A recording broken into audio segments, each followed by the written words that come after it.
आज का दिन में हम लोग देखेंगे परमेश्वर के भय की शान। परमेश्वर के भय की शान।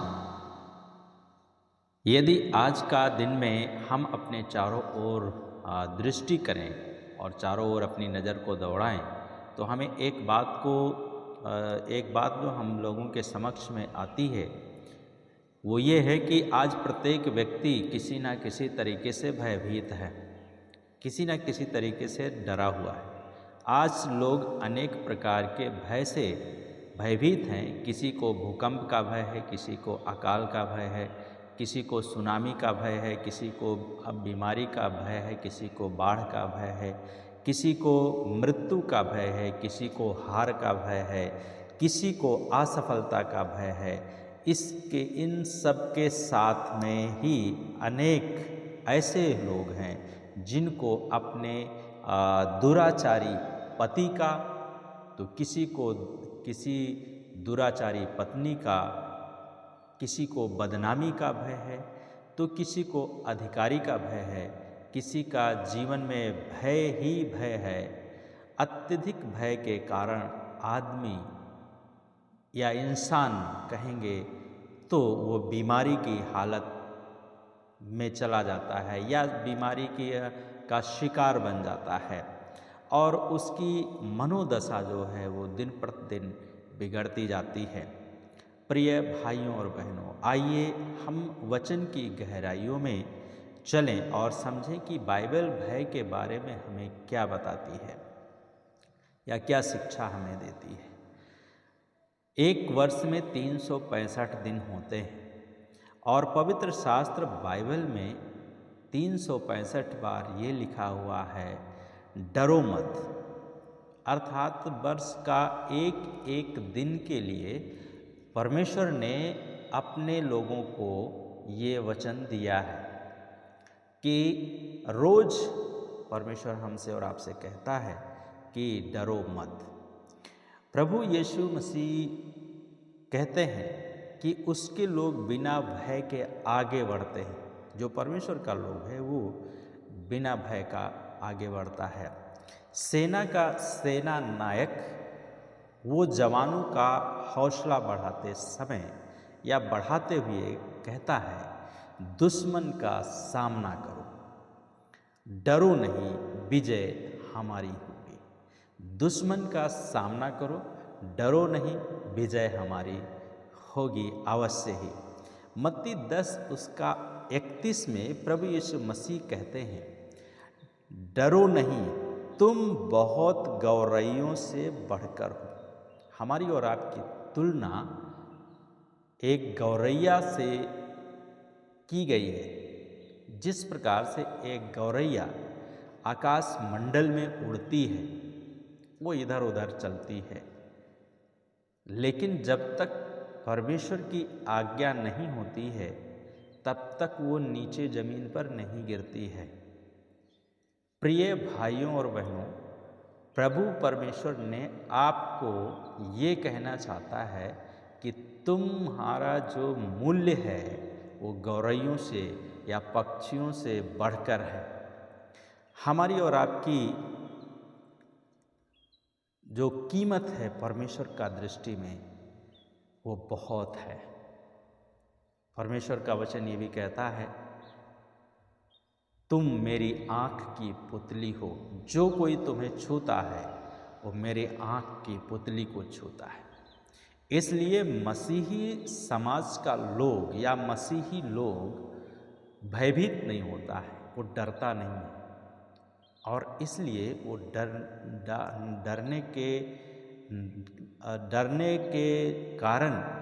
ना डरने के कारण वो क्या करना चाहता है, हर परिस्थिति में वो निडरता का परिचय देता है।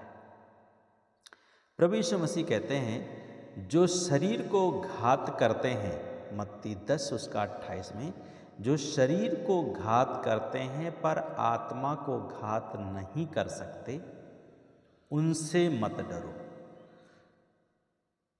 मसीही लोग क्यों नहीं डरता है मृत्यु से या मरने से क्यों नहीं डरता है? या लोग मसीही लोगों की तौहीनी करते हैं क्यों नहीं उनकी तौहीनी से वो विचलित होता है? क्यों? क्योंकि ये शरीर नश्वर है, एक दिन इसको मरना है, लेकिन मरने के बाद एक नया जीवन है जो प्रभु यीशु मसीह हमें और जितने उस पर विश्वास करते हैं उन सबको देने वाला है। तो इसलिए प्रभु यीशु मसीह कहते हैं कि जो शरीर को घात करते हैं पर आत्मा को घात नहीं करते हैं, कर सकते हैं, उनसे मत डरो, पर उसी से डरो जो आत्मा को और शरीर को दोनों को नरक में डाल सकता है। अब ये वचन जब लोग पढ़ते हैं, एक जो मसीही व्यक्ति नहीं है और वो परमेश्वर के इस वचन को सुनता है और पढ़ता है, तब उसका जीवन में एक नया एनर्जी आता है, ऊर्जा आता है, और वो मृत्यु का भय से क्या होता है, अपने आप को बचाता है। तो यहाँ पर हमें और आपको प्रभु यीशु मसीह कहते हैं कि उससे डरना है जो तुम्हारा आत्मा को और शरीर को दोनों को नरक में डाल सकता है। मनुष्य या विरोधी लोग या मसीह विरोधी लोग हमारा शरीर को केवल नष्ट कर सकता है, लेकिन हमारी आत्मा को वो कभी नष्ट नहीं कर सकता है। इसलिए मसीही लोग निडरता के साथ में उनका सामना भी करते हैं और निडरता के साथ ही वे एक जगह से दूसरे जगह में आते जाते हैं और परमेश्वर का गवाही देते हैं। हमारा प्रभु यीशु मसीह जयवंत प्रभु है और वह अपने लोगों को डरा हुआ नहीं, परंतु जयवंत से बढ़कर देखना चाहता है। हमें शैतान व उसकी शक्तियों से नहीं, लेकिन प्रभु यीशु मसीह का भय या प्रभु परमेश्वर का भय हमें मानना चाहिए। व्यवस्था विवरण की किताब 13 अध्याय उसका 4 पद में लिखा है, तुम अपने परमेश्वर यहोवा के पीछे चलना और उसका भय मानना। तुम अपने परमेश्वर यहोवा के पीछे चलना और उसका भय मानना। इसलिए मसीही लोग परमेश्वर से डरता है, ना कि किसी और चीज़ से डरता है। परमेश्वर का भय मानना उत्तम है, क्योंकि उसका भय मानने से बहुत लाभ होता है। तो आइए आज का दिन में हम कुछ बातों के ऊपर विचार करेंगे। यहोवा के भय की शान, उसके लिए जो मुख्य वचन है वो हम पढ़ेंगे। सभोपदेशक की किताब उसका 12 अध्याय उसका 13 पद, यहाँ पे इस प्रकार से लिखा है, सब कुछ सुना गया, अंत की बात यह है कि परमेश्वर का भय मान और उसकी आज्ञाओं का पालन कर, क्योंकि मनुष्य का संपूर्ण कर्तव्य यही है। और इसके साथ साथ में हम देखते हैं कि परमेश्वर का जो भय मानना है, नीति वचन का लेखक भी इस बात को पुख्ता करता है। एक वचन नीति वचन से पढ़ेंगे, 29 अध्याय 25 पद। यहाँ पर लिखा है, मनुष्य का भय खाना फंदा हो सकता है, परंतु यहोवा का भय मानना या यहोवा पर भरोसा रखता है, जो वह ऊंचे स्थान पर चढ़ाया जाता है। तो इसलिए मसीही लोगों के जीवन में परमेश्वर के भय की शान ये है कि हम परमेश्वर का भय में जब रहते हैं तो हम और किसी का भय नहीं खाते हैं। पहली बात है यहोवा की भय की शान में, पहली बात है यहोवा का भय बुद्धिमान बनाता है। यहोवा का भय बुद्धिमान बनाता है। नीति वचन की किताब उसका 1 अध्याय उसका 7 पद में लिखा है, यहोवा का भय मानना बुद्धि का मूल है। बुद्धि और शिक्षा को मूढ़ लोग तुच्छ जानते हैं। बुद्धि और शिक्षा को मूढ़ लोग क्या जानते हैं?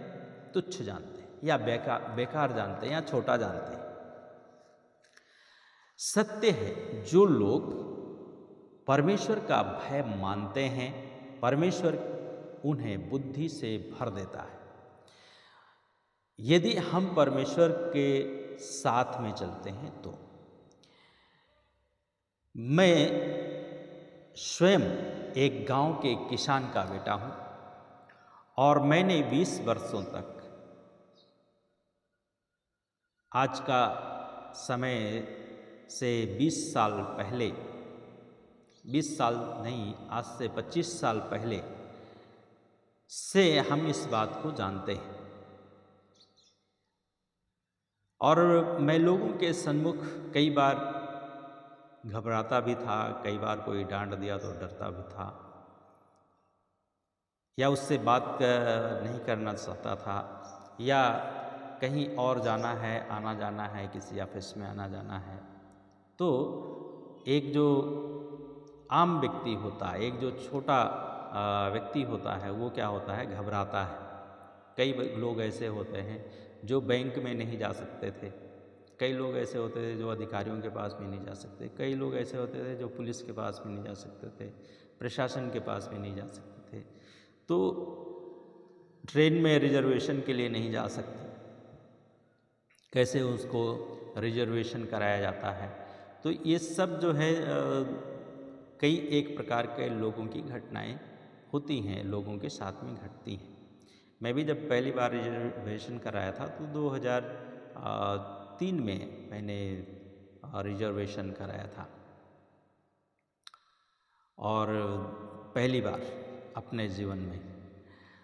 तो कहीं भी आना जाना है तो वह सब लोगों को नहीं आता था, और आज भी बहुत सारे लोगों को नहीं आता है। बहुत सारे लोग ट्रेन में नहीं बैठा हुआ है, बहुत सारे लोग आज का समय में भी ट्रेन का सफ़र नहीं किया है। तो ऐसे समय में ऐसे लोगों का जो जीवन है वो क्या होता है, भय होता है उनका जीवन में। अरे जाएंगे ट्रेन में, क्या होगा आगे पता नहीं क्या, बस में जाएंगे पता नहीं क्या होगा, पैदल जाएंगे पता नहीं क्या होगा। तो लोगों का जीवन में क्या है, भय बना रहता है और लोग भयभीत रहते हैं। तो प्रभु का धन्यवाद हो, क्योंकि जब से मैं प्रभु का भय मानने लगा और उसके पीछे चलना आरंभ किया, तब से भय जाता रहा। और अब मैं ना तो उन लोगों को देखकर भयभीत होता हूँ, ना ही कोई कार्य करने के लिए कठिनाई महसूस होती है। और हमारे पास में हर प्रकार के प्रश्न का जवाब होता है।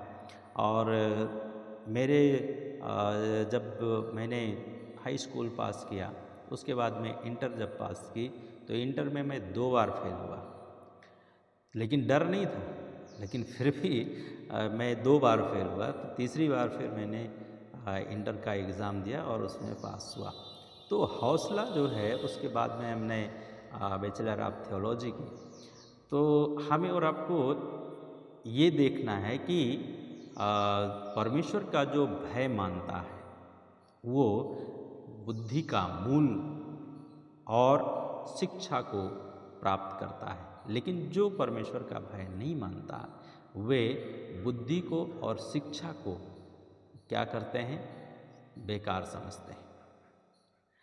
तो हमें और आपको परमेश्वर का भय मानने की आवश्यकता है।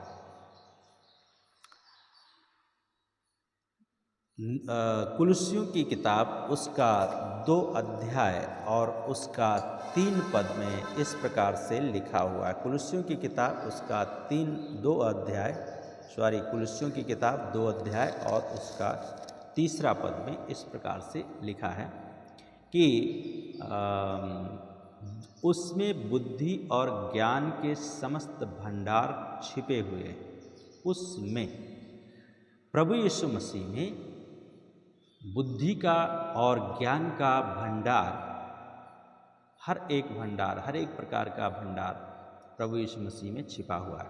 और जब हम प्रभु यीशु मसीह के पास में आते हैं तो प्रभु यीशु मसीह हमें इस बात को इस चीज़ को हमें और आपको भी देता है, क्योंकि मेरा प्रभु स्वयं बुद्धि का भंडार है। और भजन संहिता 32 का 8 में लिखा है, मैं तुझे बुद्धि दूंगा। परमेश्वर कहता है मैं तुम्हें बुद्धि दूंगा और क्या करूंगा, मैं तुझे बुद्धि दूंगा और जिस मार्ग में तुझे चलना होगा उसमें तेरी अगुवाई करूंगा। जिस मार्ग में हमें चलना होगा उसमें परमेश्वर क्या करेगा, हमारी और आपकी अगुवाई करेगा। और फिर परमेश्वर कह रहा है मैं तुझ पर कृपा दृष्टि रखूंगा और सम्मति दिया करूंगा। भजनकार यह भी आह्वान करता है, हे यहोवा के पवित्र लोगों, यहोवा का भय मानो, क्योंकि उसके डरवैयों को किसी बात की घटी नहीं होती है। जो यहोवा के डरवैये हैं, परमेश्वर का डरवैये हैं, यीशु मसीह के डर और भय में चलते हैं, उसको किसी भी बात की कमी और घटी नहीं होती है। वो उसका जीवन में आज उसके पास में जो कुछ है उसमें ही संतुष्टि का जीवन व्यतीत करता है। कई बार हमारा जीवन में इस प्रकार का होता है, धन की कमी हो जाती है, एकदम कभी कभी कुछ नहीं रहेगा, लेकिन हम उसमें स्थिर बने रहते हैं और उसमें स्थिरता के साथ में चलते रहते हैं। नहीं है कोई बात नहीं, फिर आएगा, फिर मिलेगा, फिर परमेश्वर देगा कहीं से, और परमेश्वर अपने समय पर उपाय करता है। तो परमेश्वर का भय मानना बुद्धि का आरंभ है, बुद्धि का मूल है। तो यहोवा का भय मानना मनुष्य को, इंसान को, हमें और आपको बुद्धिमान बनाता है। और एक मसीही व्यक्ति जब परमेश्वर का भय मानता है तो वो बुद्धिमान बनता है और बुद्धिमानी के साथ में कार्य करना शुरू करता है, अपने जीवन का, अपने परिवार का, अपने बच्चों का वो पालन पोषण करता है। प्रिय भाई बंधुओं, भाइयों और बहनों, क्या आप परमेश्वर का भय मानते हैं? परमेश्वर का भय मानना बुद्धि का मूल है। यदि आपको बुद्धि चाहिए तो परमेश्वर से मांगेंगे, उसका भय में रहेंगे, परमेश्वर आपको बुद्धि देगा। दूसरी बात है, यहोवा का भय मानना बुराई से दूर रखना है। यहोवा का भय मानना बुराई से दूर रखता है या दूर रहना है या दूर रखता है जब हम परमेश्वर का भय मानते हैं। जो व्यक्ति परमेश्वर का भय मानता है वह पाप से दूर रहता है। पहली चीज़, यदि हम परमेश्वर का भय मानते हैं तो हम और आप पाप करने से दूर रहते हैं, क्योंकि वो जानता है कि परमेश्वर न्यायी है और वो हमारे कार्यों का न्याय करेगा, इसलिए वह पाप से दूरी बना करके रखता है।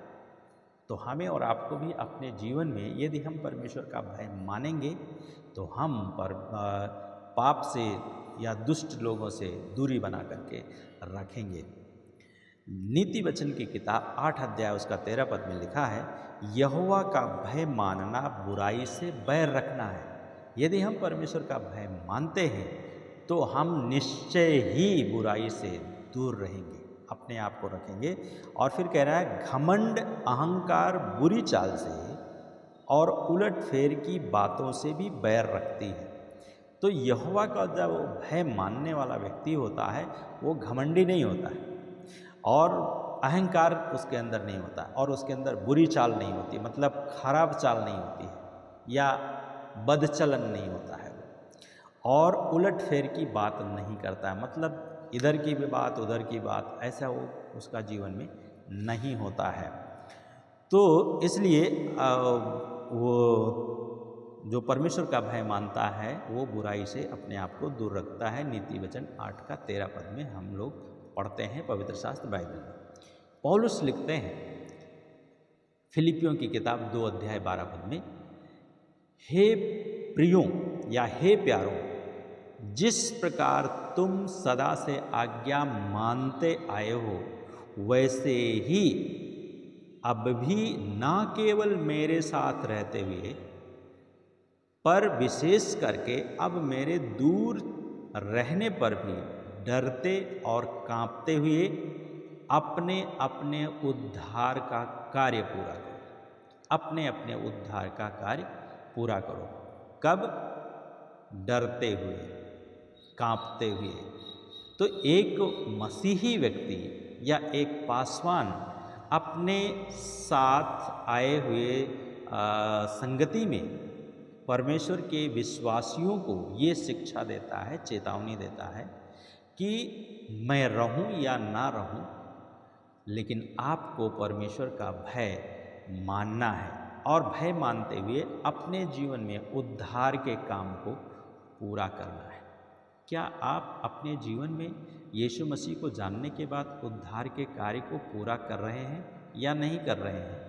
यदि नहीं कर रहे हैं तो करने की आवश्यकता है। ये नहीं कि आप प्रार्थना में जाइए तो आप स्वर्गदूत बन जाइए, प्रार्थना के बाद आप घर में आइए, रास्ते में आइए तो शैतान बन जाइए, ऐसे नहीं। परमेश्वर के दूत, परमेश्वर के लोगों को परमेश्वर के दूत के समान व्यवहार करना चाहिए, अर्थात उनको अपने उद्धार के काम को पूरा करना चाहिए। फिर कह रहा है मित्रों, एक बार हाथ उठाकर या आल्टर के सामने, वेदी के सामने आंसू बहाने से निश्चित ना हो जाए या निश्चिंत ना हो जाए कि अब मुझे स्वर्ग जाने का टिकट मिल गया है, या बपतिस्मा ले लिया, या बपतिस्मा के बाद में परमेश्वर का मेज में शामिल हो रहे हैं। तो इस प्रकार से करने से आप जो है स्वर्ग में नहीं जा सकते। और अब मैं जो चाहूँ सो कर सकता हूँ। आज अनेक लोगों को उसके कहलाते हैं जो बार बार पाप करते हैं और उन्हें अपने जीवन में कोई कमी नज़र नहीं आती है। रोमियो की किताब उसका 1 अध्याय 18 पद में लिखा है, सचमुच परमेश्वर का क्रोध तो उन लोगों पर है। किस पर? उन लोगों की सब अभक्ति और अधर्म पर। अभक्ति का जीवन जो जी रहा है, अधर्म का जो कार्य कर रहा है, उस पर स्वर्ग से प्रकट होगा क्या? परमेश्वर का क्रोध। तो यदि आप अधार्मिकता का काम कर रहे हैं, इंसानियत का काम नहीं कर रहे हैं, तो आपके ऊपर परमेश्वर का क्रोध मनुष्य से नहीं, स्वर्ग से प्रकट होगा।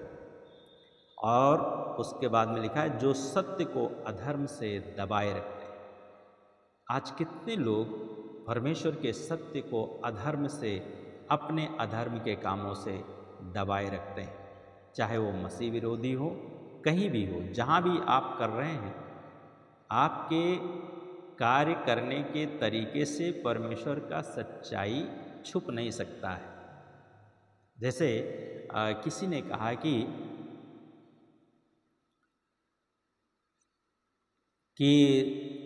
खुशबू आ नहीं सकती कागज़ के फूलों से, सच्चाई छुप नहीं सकती झूठों के वसीले से, सच्चाई छुप नहीं सकती झूठों के वसीले से, और खुशबू आ नहीं सकती है कागज़ के फूलों से।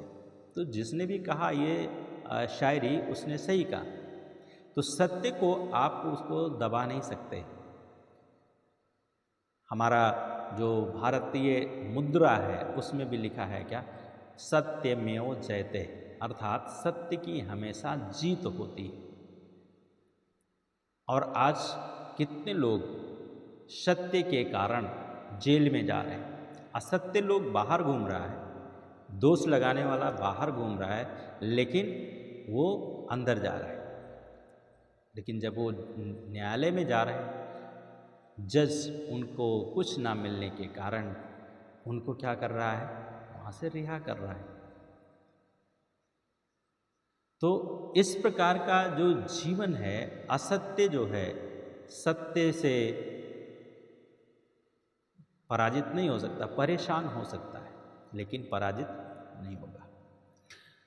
जो जन ये जानकर चलता है कि पवित्र और भय योग्य परमेश्वर मेरे साथ है, वह उसकी उपस्थिति में निरंतर चलते हुए उसका भय मानेगा और पाप से दूर रहेगा, क्योंकि प्रभु का भय पाप से दूर रखता है। प्रिय भाई और बहन, क्या आप पाप से दूर हैं? क्या आपके अंदर परमेश्वर का भय है? यदि परमेश्वर का भय है तो आप पाप से दूर रहेंगे ही, आप उसमें मिल नहीं सकते। तीसरी बात है परमेश्वर के भय की शान में, तीसरी बात है परमेश्वर का भय दीर्घायु देता है। परमेश्वर का भय दीर्घायु देता है। जो लोग परमेश्वर का भय मानते हैं वे लोग दीर्घायु पाते हैं, क्योंकि पाप मनुष्य को खोखला बना देती है। और प्रभु का भय मानने वाला शराबी नहीं होगा, मारपीट करने वाला नहीं होगा, नशापान करने वाला नहीं होगा। परमेश्वर का भय मानने वाला अपने आप को वो क्या करता है, हर प्रकार के दुराचार से वो अपने आप को बचा करके रखता है और उसका जीवन जो है संयमी होता है। सम और विषम परिस्थितियों में उसका हृदय आनंद से भरपूर रहता है। वह रात्रि के अंधकार में बिना भय के चैन की नींद सोता है, क्योंकि परमेश्वर यहोवा अपने लोगों को नींद यूं ही प्रदान करता है। किसी किसी को क्या है, रात में नींद नहीं आती, नींद की गोली खाते हैं फिर भी नींद नहीं आती। क्यों? क्योंकि वो दुराचारी लोग। तो जो दुराचारी लोग हैं उसको नींद नहीं आती, लेकिन परमेश्वर का जो भय मानता है उसको नींद ऐसे ही आ जाती है। और फिर उसके बाद में लिखा है कि उसके लेटते ही उसे नींद आ जाती है। किसको? जो परमेश्वर का भय मानता है। ये बाइबल में हम इस बात को पढ़ते हैं। पहले के लोग बहुत अधिक वर्षों तक जीवित रहते थे और कई लोग 900 साल तक रहे, कुछ लोग 600 साल वर्ष रहे, कुछ लोग 950 वर्ष रहे, कुछ लोग 300 वर्ष तक भी जिंदा रहे। हनोक जो थे 300 साल तक जिंदा रहे और वो परमेश्वर के साथ साथ में चलते थे, प्रभु का भय मानते थे। और प्रभु का भय मानने से या प्रभु का जो भय मानना है वो क्या करता है, आयु को बढ़ाता है। वचन में लिखा है, नीति वचन 9:11 में, कि मेरे द्वारा तो तेरी आयु बढ़ेगी और तेरे जीवन के वर्ष अधिक होंगे। किसके द्वारा? परमेश्वर का भय मानने के द्वारा और परमेश्वर के द्वारा। सत्य है, यहोवा का भय मानने से आयु बढ़ती है, लेकिन दुष्टों का जो जीवन है वो थोड़े ही दिनों का होता है। भजन संहिता 19:16 में इस बात को हम लोग पढ़ते हैं कि भजन संहिता 19:16 में लिखा है, मैं उसको दीर्घायु से तृप्त करूंगा और अपने किए हुए उद्धार का दर्शन दिखाऊंगा। प्रिय भाइयों और बहनों, यदि आप दीर्घायु चाहते हैं तो परमेश्वर का भय मानना चाहिए और मानना होगा, तब हमें दीर्घायु मिलेगी। यदि हम परमेश्वर का भय नहीं मानेंगे तो हम दीर्घायु को प्राप्त नहीं करेंगे। तो इसलिए हमें परमेश्वर का भय मानना अति आवश्यक है। क्या आप परमेश्वर का भय मानना चाहते हैं? यदि आप दीर्घायु होना चाहते हैं, बहुत दिन तक जीना चाहते हैं, तो आपको परमेश्वर का भय मानना ही होगा। पवित्र शास्त्र बाइबल बच्चों के लिए भी कहती है, जो अपने माता पिता की आज्ञा का पालन करते हैं वे उनके लिए बेनिफिट है। क्या? वे बहुत दिन तक जिएंगे और वे भलाई को देखेंगे। तो परमेश्वर के जो बच्चे हैं, जो परमेश्वर का डर और भय में चलने वाले बच्चे हैं, वे क्या होंगे? आज्ञा पालन करने के द्वारा वे बहुत दिन तक जीवित रहेंगे और वे परमेश्वर की महिमा का कारण बनेंगे। एक पद है इफिसियों की किताब, उसका 6 अध्याय और उसका 1 और 2 पद में और 3 पद में यहाँ पे लिखा है, बालकों प्रभु में अपने माता पिता की आज्ञा मानो, क्योंकि ये उचित है। अपने माता पिता का आदर कर, ये पहली आज्ञा है, जिसके साथ प्रतिज्ञा भी है। अब जो बच्चे प्रभु के पास में आते हैं, यीशु के पास में आते हैं, उनको ये बात सिखाई जाती है और वे जो है आज्ञा पालन करना शुरू करते हैं और उनका जीवन में परमेश्वर की आशीष आती है। और उसके बाद में लिखा है, प्रतिज्ञा है क्या? जिससे तेरा भला हो और तू पृथ्वी पर बहुत दिन जीवित हो। तेरा भला हो और तू पृथ्वी पर बहुत दिन जीवित हो। तो यदि हमें बहुत दिन जीवित रहना है तो हमें परमेश्वर की आज्ञा का, अपने माता पिता की आज्ञा का, परमेश्वर के वचन की आज्ञा का, कलीसिया की आज्ञा का पालन हमें करना ही होगा। तब हमें दीर्घायु मिलेगी। क्या आप करते हैं?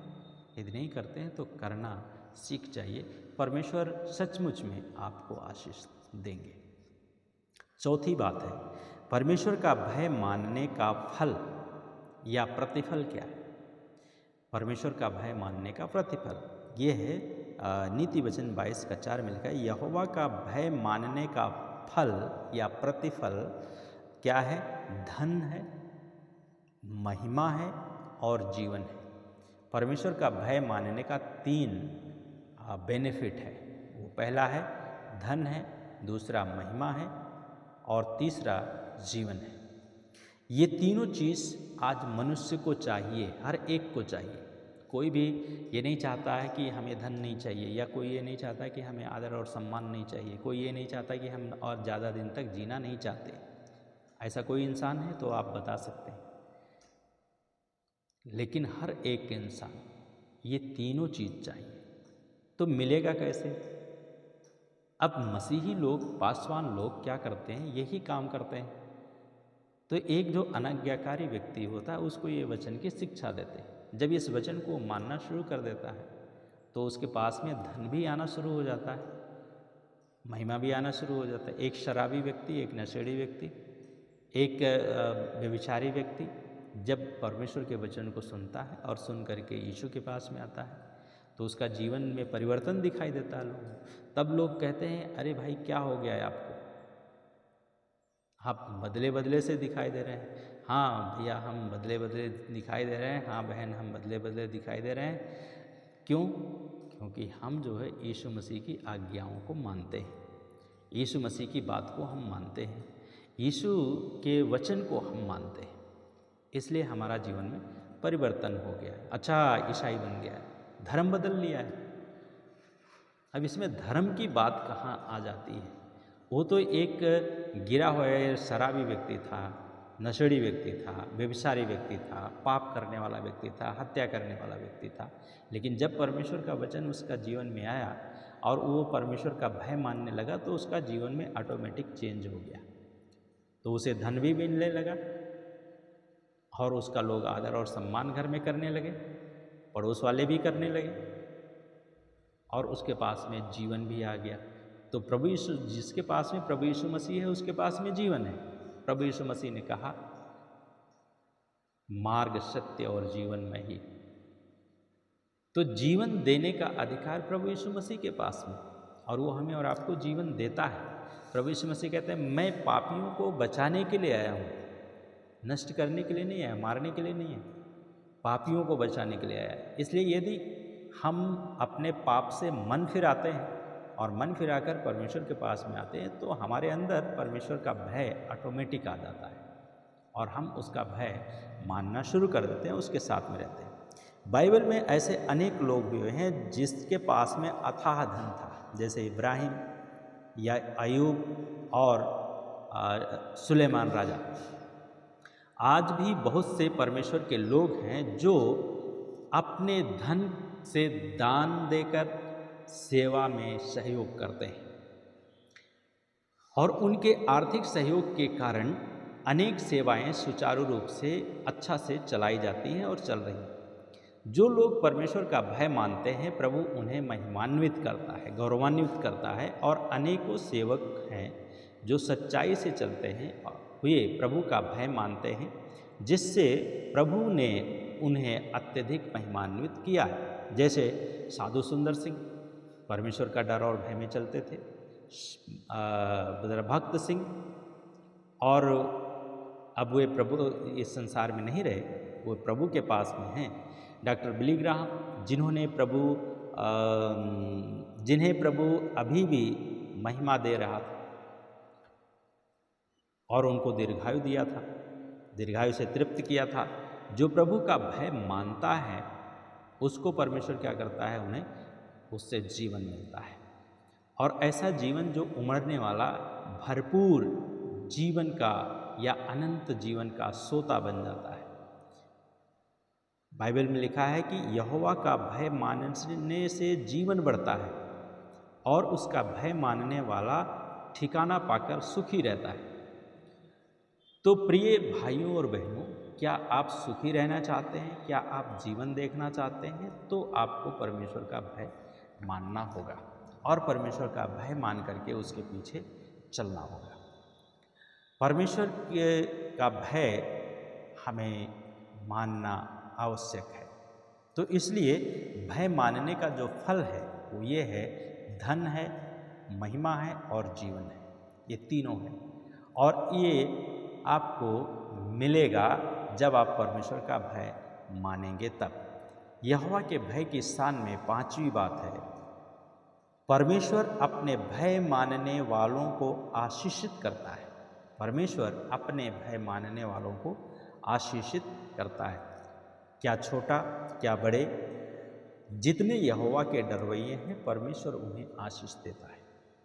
और मानसिक रूप से, शारीरिक रूप से, पारिवारिक रूप से, सामाजिक रूप से, आर्थिक रूप से हर प्रकार की आशीष परमेश्वर देता है। उसमें नाप तौल नहीं करता, चाहे वह छोटा हो या बड़ा हो, या गरीब हो या धनवान हो, बुद्धिमान हो या निर्बुद्धि हो, झोपड़ी में रहने वाला हो चाहे वो महल में रहने वाला हो, कम पढ़ा लिखा हो या ज़्यादा पढ़ा लिखा हो, इससे कोई मतलब नहीं है। परमेश्वर हर एक को क्या करता है, देता है आशीष।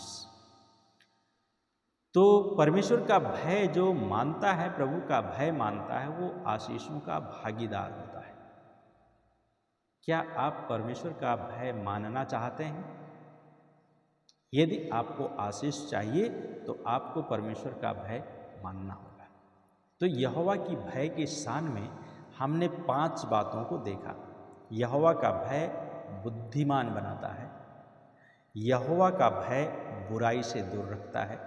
तीसरी बात, यहोवा का भय दीर्घायु देता है। चौथी बात, परमेश्वर का भय मानने का प्रतिफल मिलता है या फल मिलता है। पांचवी बात, यहोवा का भय मानने से आशीष मिलती है।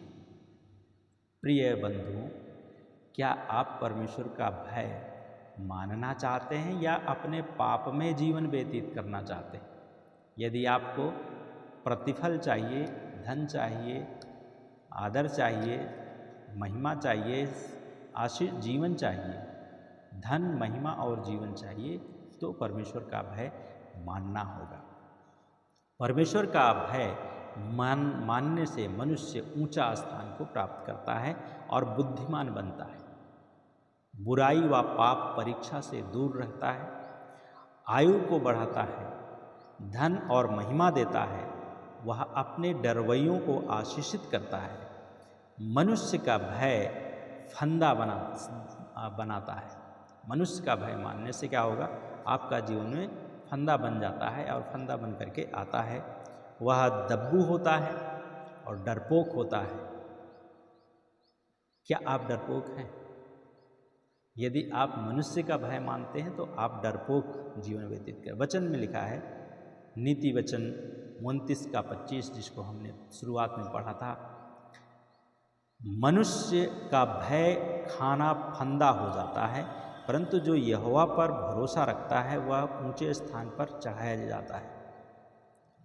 इसलिए हमें परमेश्वर से डरना है और बड़े बड़े काम करना है। सबोपदेशक 12 का 12 में हमने पढ़ा था, सब कुछ सुना गया, सब कुछ सुना गया। इस संसार में हर एक इंसान को इस बात को जान लेना चाहिए कि सब कुछ सुना गया।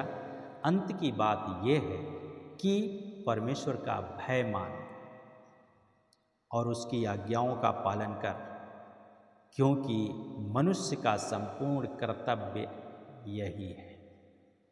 सबोपदेशक 12 का 13। तो हमें परमेश्वर का भय मानना है। मनुष्य का भय मत मानिए, परमेश्वर का भय मानिए। परमेश्वर का भय मानने से आप आशीषित होंगे, इसलिए परमेश्वर का भय माने। आइए दुआ करें। प्यारे पिता, आज का दिन के लिए धन्यवाद, इस समय के लिए धन्यवाद जो आपने दिया। हम आपकी स्तुति करते हैं, इस समय को आपके हाथ में प्रार्थना करते हैं। आपका भय, यहोवा के भय की शान या परमेश्वर के भय की शान हमारे जीवन में पाई जाए, ताकि हम आपके द्वारा आशीषित होकर आपकी महिमा कर सकें। धन्यवाद के साथ सारा महिमा आपको देते हुए इस समय को आपके हाथ में सौंपते हैं। प्रभु, जो लोग सुन रहे हैं इस वचन को, आप उनसे बातें करें। हम मनुष्यों से ना डरे जो हमारे शरीर को नाश कर सकते हैं, घात कर सकते हैं, पर हमारे आत्मा को घात नहीं कर सकते। पर हम उससे डरते हैं जो हमारे शरीर और आत्मा को दोनों को नरक में डाल सकता है और बचा सकता है। प्रभु, हम प्रार्थना करते हैं लोग आपसे डरने वाला बने, ताकि हमारे देश की, हमारे प्रदेश की, हमारे लोगों की जीवन पद्धति में सुधार हो और वो पाप का जीवन छोड़कर धार्मिकता का जीवन जिए, भलाई का जीवन जिए, इंसानियत का जीवन जिए। धन्यवाद का प्रार्थना यीशु के नाम से मांगते हैं, आमीन। प्रभु आशीष दे। God bless you.